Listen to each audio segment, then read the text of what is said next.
BlueSpecs beer reviews, and we're taking a look at an awesome treat that my uncle sent me, which should be pretty good. It's beer from Ballast Point, but it's the Homework Series Batch 3. Now, I don't get Ballast Point beers here, so I probably don't have, will not be able to get the number 1 or 2, or really any of the others. This just by chance was part of the stuff that he decided to bring with him.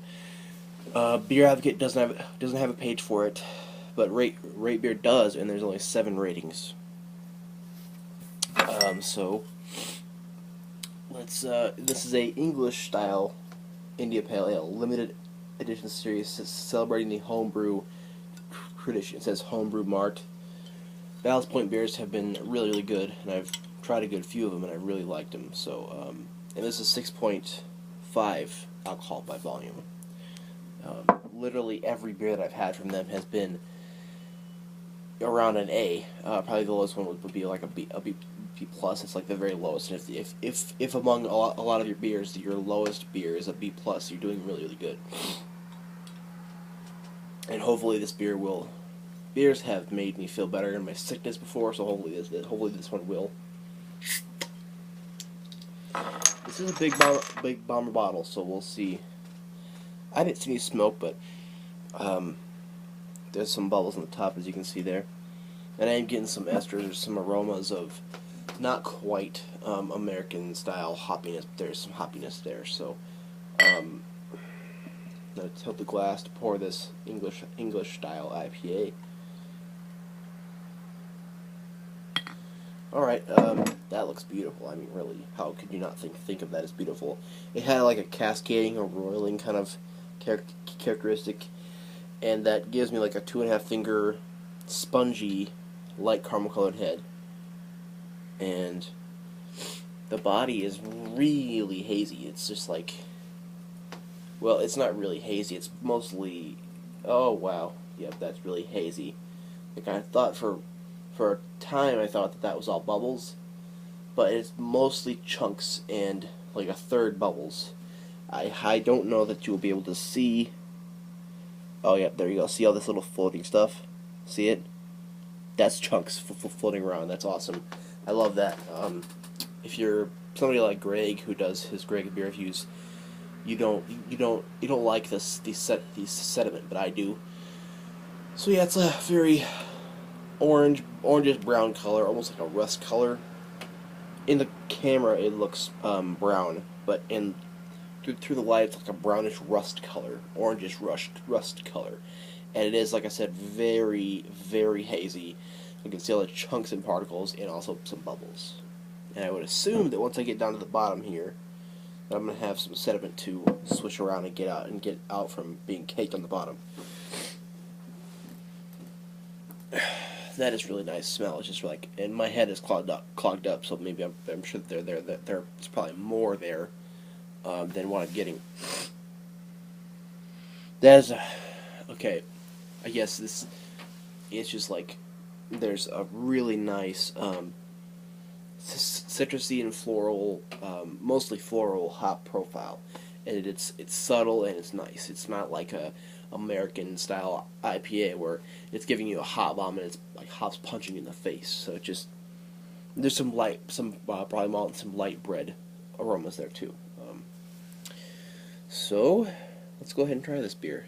And this could very possibly be the first beer review of this beer on YouTube, but I'll have to look at that. It's very possible that it could go either way, but the fact that there is no page on Beer Advocate and only 7 ratings on Rate Beer tells me a couple things about what's going to be on YouTube. So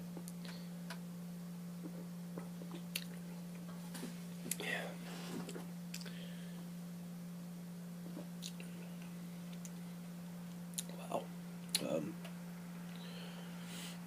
none of that 6.8 is coming through at all.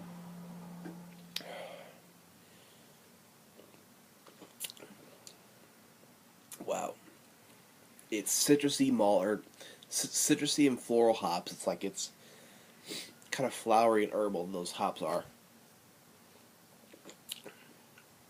Yeah, there's almost like a grapefruit citrus beneath that too.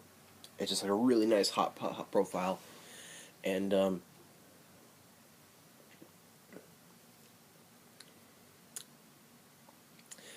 there's some barley malts beneath that, and there's some brightness which comes through all those hops too. So it's just like a really cohesive and nice thing going on.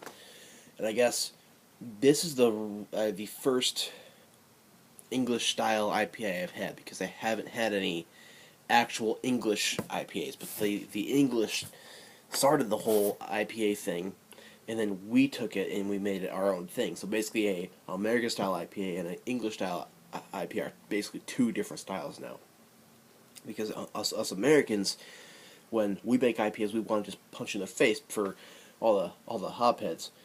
But the English style IPA, it has hops, but it's more rounded and more, I guess, well put together and cohesive. And that's what that is what this is. It's very round, very cohesive. Definitely not a hot bomb, but everything is just together basically, and it's very nice. Mouthfeel is slightly prickly, kind of sticky and around medium.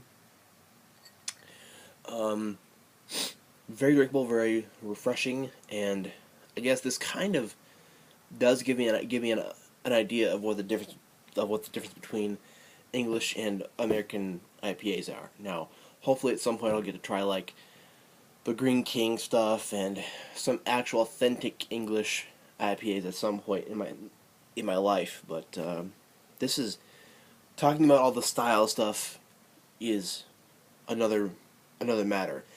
About this beer in general, this is fantastic. It's just great.